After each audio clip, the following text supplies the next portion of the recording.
तो hello guys, कैसे हैं आप सभी। उम्मीद है आई होप बहुत ही अच्छे से होंगे, सही तरीके से पढ़ रहे होंगे, स्वस्थ होंगे। साथियों, आप सभी को बहुत बहुत स्वागत और एक नई वीडियो में। आज की इस वीडियो में हम लोग दो अक्षर वाले रैखिक समीकरण का क्वेश्चन नंबर 2 को हम लोग देखने वाले हैं। क्वेश्चन नंबर 2 आपका क्या कह रहा है 2x + 3y = 11 और 2x - 4y = -24 को हल कीजिए और इससे m का मान ज्ञात कीजिए जिसके लिए y = mx + 3 हो। तो इस चीज को हम लोग कैसे करेंगे, इस चीज को ऐसे करेंगे, हम आपको थोड़ा सा हिंट्स बता देते हैं कि सबसे पहले जो है x और y का मान हम लोगों को निकालना पड़ेगा। x और y जब भी हम निकालेंगे उनका मान, तो y का मान को निकाल के यहां डालना है, तो उसके बाद x का मान को यहां डालना है, ठीक। तो m का जो मान है वो ऑटोमेटिक निकल आएगा। समझ में आया कि नहीं।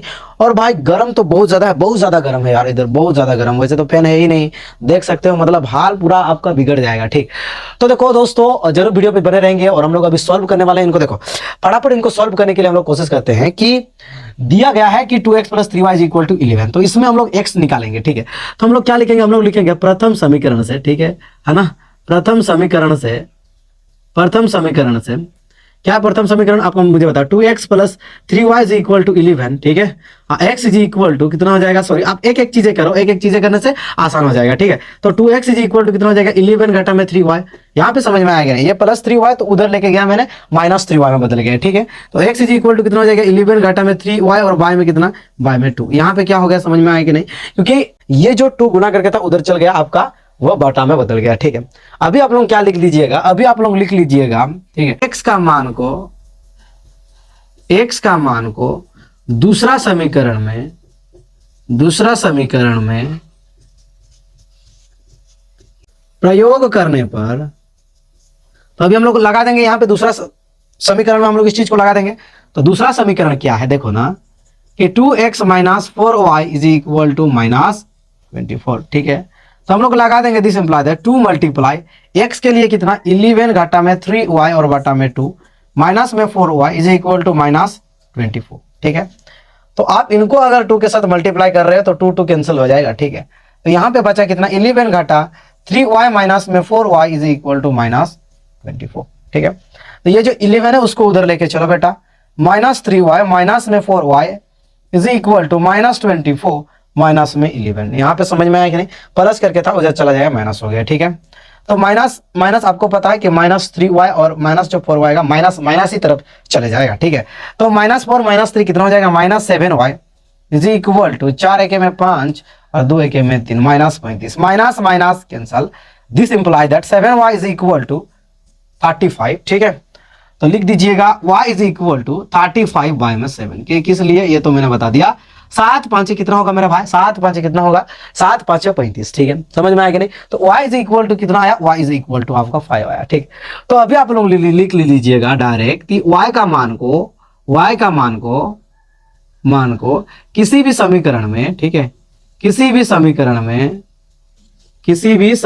में, ठीक है, प्रयोग करने पर, है ना, क्या बेटा, प्रयोग करने पर कितना होगा मुझे बताओ। आप अगर किसी भी समीकरण में इसको प्रयोग करेंगे तो फिर कितना होगा दोस्तों, कितना होगा। यहाँ पे लिखा हुआ है x = 11 घटा 3y और बटा में 2, x = 11 घटा में 3 × 5/2, ठीक है साथियों। यहाँ पे क्लियर है कि नहीं।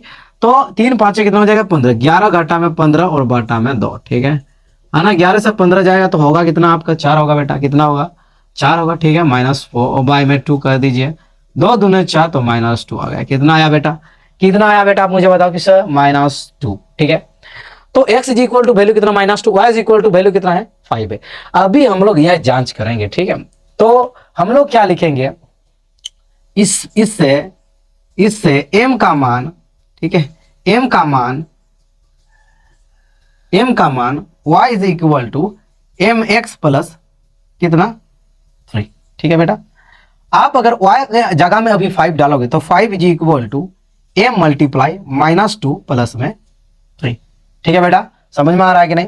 अभी आप मुझे बताओ कि अगर ये +3 को उधर लेके आएंगे तो फिर क्या हो जाएगा, माइनस।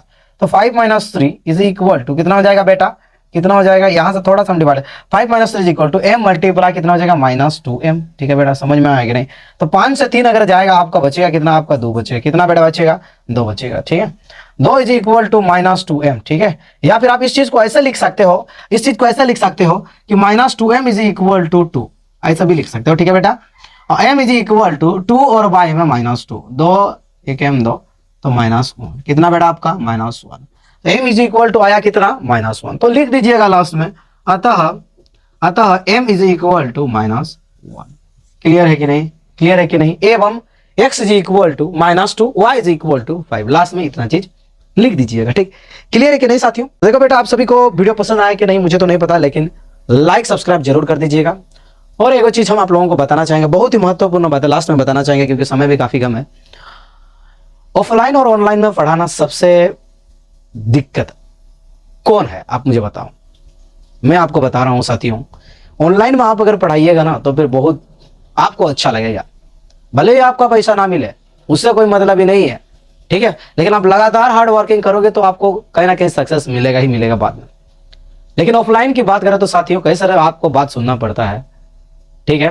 आपका कोचिंग सेंटर को कुछ लोग बदनामी करके छोड़ देंगे, उनका बच्चे हो गया, पेरेंट्स हो गया, तो ये सभी बहुत बड़ा रोल प्ले करते हैं, खास करके कोचिंग को बदनाम करने के लिए। आप पूछोगे सर कैसे?